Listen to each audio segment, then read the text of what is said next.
Que Dios les bendiga y les guarde, mis amados hermanos. Un gustazo, una alegría saludarlos hoy martes 7 de mayo. Estamos en la serie Luchando con Dios. Hoy es el día 37 y este devocional se titula Y siguen los problemas. Y siguen los problemas. Llevamos 37 días estudiando la vida de Jacob y desde que empezamos hasta este momento hemos visto una y otra vez que hay conflictos en la familia de Jacob y de pronto hay reconciliación, de pronto hay encuentro con Dios, de pronto hay bendición de Dios, pero de una u otra manera los problemas parece que siempre están ahí y eso es algo pues que tenemos que entender que hasta Jesús nos dijo que así iba a ser. Jesús nunca nos prometió que si le seguíamos iban a acabar los problemas, al contrario, nos dijo, en el mundo tendrán aflicción, pero confíen, yo he vencido al mundo. En este mundo en el que vivimos, en esta vida, en esta vida terrenal, siempre va a haber problemas, siempre va a haber situaciones, por nuestros propios errores, por los errores de alguien más, simplemente porque así es este mundo. Un día llegaremos a la gloria celestial y entonces sí, todo problema se acabará y estaremos en la plenitud y perfección de la eternidad con Cristo Jesús, pero mientras estamos en esta vida, los problemas vienen y van. Pero podemos confiar en Dios. Dios nunca nos promete que no tendremos problemas, pero sí nos promete que Él está con nosotros, que Él tiene todo en sus manos y que podemos confiar en Él. Hoy vamos a entender eso, hablando de la soberanía de Dios, el hecho de que Dios tiene todo en su control. Vamos a leer un texto en Génesis, continuamos con la historia de Jacob, Génesis 35, del 16 al 26. Vamos a la palabra de Dios, no sin antes orar. Gracias, Padre Santo, por este día. Gracias porque tú estás con nosotros, Señor, en todo momento, en los momentos difíciles, en los momentos de abundancia, en los momentos en los que todo nos va bien, en los momentos en los que todo nos va mal. Podemos confiar que tú eres un Dios que tiene todo en tus manos, que tienes, Señor, nuestra vida en tus manos, que tienes planes, que tienes propósitos para nosotros. Permítenos confiar en tus promesas y en tu soberana voluntad. En el santo nombre de Cristo Jesús oramos. Amén. Amén, mis amados hermanos. Vamos a Génesis 35, del 16 al 26. Dice así la palabra de Dios. Después partieron de Betel. Cuando estaban a cierta distancia de Efrata, Raquel dio a luz, pero tuvo un parto muy difícil. Hay quienes tratan de buscar un poco de culpabilidad en Jacob, porque Dios les había dicho que se quedaran en Betel y que vivieran ahí. Y aquí se nos dice que salieron de ahí y hay quienes tratan de ver que hay desobediencia por parte de Jacob y que los problemas que vamos a ver en este pasaje tienen que ver con esa desobediencia. No estoy seguro que sea el caso. Definitivamente es cierto que la desobediencia a Dios nos trae problemas, eso es un hecho. Desobedecer a Dios nos traerá dificultades, sufrimientos incluso. No estoy seguro que este sea el caso, aunque si queremos recordar esa enseñanza, pues recordémosla, mis amados hermanos, cuando desobedecemos a Dios, las cosas no nos van a salir bien. A lo mejor creemos que nos están saliendo bien por un rato, creemos que no nos está pasando nada, que nos salimos con la nuestra, pero al final de cuentas, desobedecer a Dios nunca trae nada bueno. Repito, no estoy seguro de que este sea el caso, pero es una enseñanza real. La familia de Jacob era una época en la que se movían todo el tiempo. Vemos a Abraham hacer lo mismo, se movía de un lado a otro. Vemos a Isaac también, eran nómadas. Todavía no se establecían en un lugar fundando ciudades. Hasta mucho tiempo después va a ocurrir eso, así es que hasta cierto punto es normal. Pero es interesante que van hasta una aldea que en este momento, o por lo menos una región, que se llama Efrata, que es nada más y nada menos que la ciudad de Belén. Por eso esta historia es importante. Efrata es el nombre antiguo de la ciudad de Belén. Ahorita vamos a leerlo. Versículo 17. En el momento más difícil del parto, la partera dijo, no temas, estás por tener otro varón. Resulta que Raquel, ¿se acuerdan de Raquel? Esta mujer que no había podido tener hijos, era la favorita de su esposo, pero no le podía dar hijos hasta que Dios se acordó de ella. Y tuvo a José. Y todo esto fue allá del otro lado del río, ahora están en la tierra prometida y aquí también le van a hacer un hijo.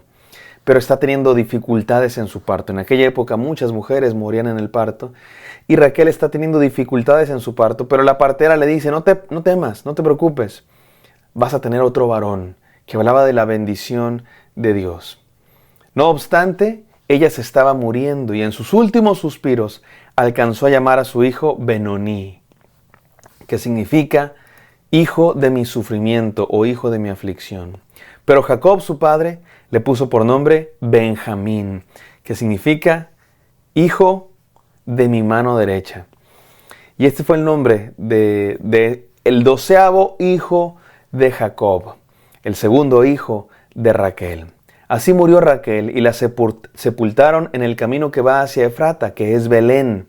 Sobre la tumba, Jacob erigió un monumento que hasta el día de hoy señala el lugar donde Raquel fue sepultada. Una vez más, Jacob erige un monumento, en este caso no como una señal de celebración de la protección de Dios, sino más bien de luto de la muerte de su esposa, la que él amaba. Israel siguió su camino y acampó más allá de la torre del rebaño. Mientras vivía en esa región, y noten ustedes aquí, ya vimos un problema que es parte de la vida, pero seguramente llegó más temprano de lo que quería tanto Jacob como por supuesto toda la familia. Murió Raquel, la esposa de Jacob, su esposa predilecta, la mujer que él amaba. Ese ya es uno de las situaciones difíciles que está experimentando Jacob. Y la siguiente es esta, mucho más, ¿cómo decirlo? Pues en este caso no es algo normal de la vida, más bien es una inmoralidad. Versículo 22. Mientras vivía en esa región, Rubén es el hijo mayor de Jacob, es el hijo de Lea. Rubén fue y se acostó con Bila, la concubina de su padre. Cuando Israel se enteró de esto, se enojó muchísimo. Aquí tienen a Rubén, el hijo mayor, acostándose con una de las concubinas de su propio padre. Si ustedes creían que lo habían visto todo en esta familia, mis amados hermanos, no, los problemas siguen. Esta familia nunca deja de sorprendernos con las cosas que hacen. Y su padre se enteró y dice que se enojó muchísimo. Este es un mal de muchos personajes en la Biblia. Vemos muchos personajes en la Biblia que son gente a la que Dios usa, gente a la que Dios les da grandes victorias, grandes hazañas. Vemos a Jacob, vemos a David, en menor medida vemos a otro personaje que se llama Elí, y que por más que hicieron grandes cosas por Dios, tuvieron algunas fallas, y vemos muy común que alguna de sus fallas siempre es que fueron malos padres, que no educaron a sus hijos, no estorbaron a sus hijos para que no se fueran al pecado o a hacer el mal. Y ven que sus hijos hacen algo terrible y no les dice nada, lo único que hacen es se enojan, se frustran. Es interesante esto. En aquella época, mis amados hermanos, recuerden, en aquella época no tienen la palabra de Dios, no tienen la Biblia entera escrita, no tienen los consejos del apóstol Pablo, de Cristo Jesús. Es una sociedad sumamente machista. Y tenemos que reconocer que la familia está, pues, en mucho, vamos a decirlo así, hay pecado y hay muchas tradiciones culturales que no son correctas. La poligamia, el machismo, la falta de una paternidad responsable. Y vemos esto en esta familia. ¿Qué podemos aprender, mis amados hermanos? Pues mucho de lo que podemos aprender es en oposición. No hagamos esto, no desobedezcamos a Dios, no cometamos inmoralidades, menos dentro de nuestra propia familia. No seamos malos padres si nuestros hijos están yéndose por un camino que no es el correcto.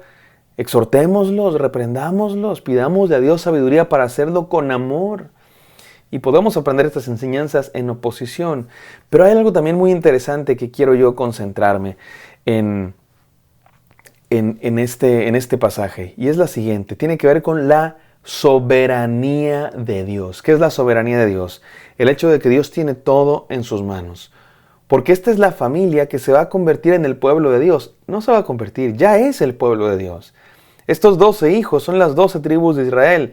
Y vemos que hay cosas que no están correctas dentro de esta familia. Y sin embargo son la familia de Dios, el pueblo de Dios. ¿De qué nos habla esto? ¿Sabes de qué nos habla esto? De la soberanía de Dios. Y déjenme decirlo con esta frase. Dios lleva a cabo sus planes contigo, sin ti o a pesar de ti. Dios lleva a cabo sus planes con nosotros, sin nosotros o a pesar de nosotros. Estos 12 hijos son las 12 tribus de Israel.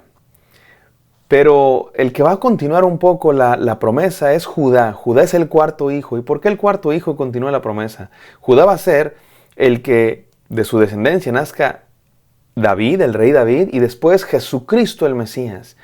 Y parte de ello tiene que ver con que sus 3 hermanos mayores cometieron cosas que su padre le hizo decir: ustedes no van a tener la primogenitura. Rubén, inmoral, era el primogénito, era el mayor de todos. Y se acuesta con una de las concubinas de su padre. Hay inmoralidad en esta familia, hay inmoralidad en Rubén. Después los siguientes 2 hijos, Simeón y Leví, lo leímos hace algunos días, vengaron a su hermana que había sido deshonrada. Y de alguna manera podríamos decir que bueno que defendieron a su hermana, pero lo cierto es que la manera como lo hicieron fue venganza violenta. Destruyeron a toda una ciudad, a todo un pueblo. Así es que Simeón y Leví tampoco fueron vistos con agrados por su padre. El cuarto sería Judá. Así es que vemos de alguna manera que a pesar de la maldad de estos 3 hombres, a pesar de la inmoralidad, a pesar de todos los problemas que hay en esta familia, Dios lleva a cabo sus planes. ¿Qué nos enseña esto, mis queridos hermanos? Que estemos en las manos de Dios, que confiemos en su soberanía y que dejemos atrás toda inmoralidad, pero que al mismo tiempo recibamos su gracia, para que sepamos que no por nuestros defectos Él nos desecha. Dios no nos desecha por nuestros defectos, tenemos muchos. Dios no nos desecha por nuestro pecado. Cuando venimos arrepentidos y regresamos a Él, Él nos recibe y nos usa. Mis amados hermanos, confiemos en la soberanía de Dios. Déjenme terminar con estas 3 enseñanzas. Número 1, confía en la gracia soberana de Dios. Dios le puede dar la vuelta a nuestros errores.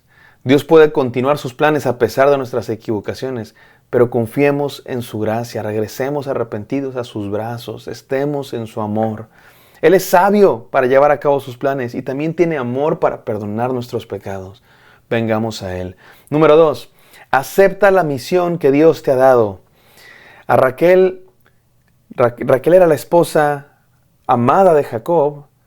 No fue la que continuó la genealogía. El hijo de la genealogía fue Judá, que es hijo de Lea, la otra esposa de Jacob. Pero recuerden lo que hemos dicho siempre con estas 2 hermanas. Con todo y el desastre de familia, con todo y que una era amada más y la otra tuvo menos hijos, las 2 tenían sus luchas, las 2 tenían sus peticiones a Dios. Y esta era una familia completamente desordenada, disfuncional, a más no poder. Pero Dios tenía una misión para cada una de ellas. Diferente, Raquel murió joven, Lea no. Raquel fue enterrada ahí en Belén, cerca de la ciudad del rey David. Y se convirtió en el paradigma de una madre que llora por sus hijos. Raquel se convirtió en eso y ese monumento representaba una madre que sufre por sus hijos. Tuvo una misión muy importante. A cada quien le toca una misión diferente, mi amado hermano. Acepta la que Dios te da. Y número 3, deja tus malos caminos y anda en su voluntad. Mi amado hermano, esta familia no es para nada un modelo a seguir. No es para nada un modelo a seguir. Si en una cosa hay algo aquí que seguir, es el ejemplo de Dios. Un Dios con gracia. Un Dios soberano que perdona, pero que lleva a cabo sus planes con sabiduría. Dejemos nuestros malos caminos y andemos en su voluntad. Vamos a orar. Gracias, Padre Santo, por este devocional. Permítenos andar en tus caminos y confiar en tu soberanía. En el santo nombre de Cristo Jesús. Amén.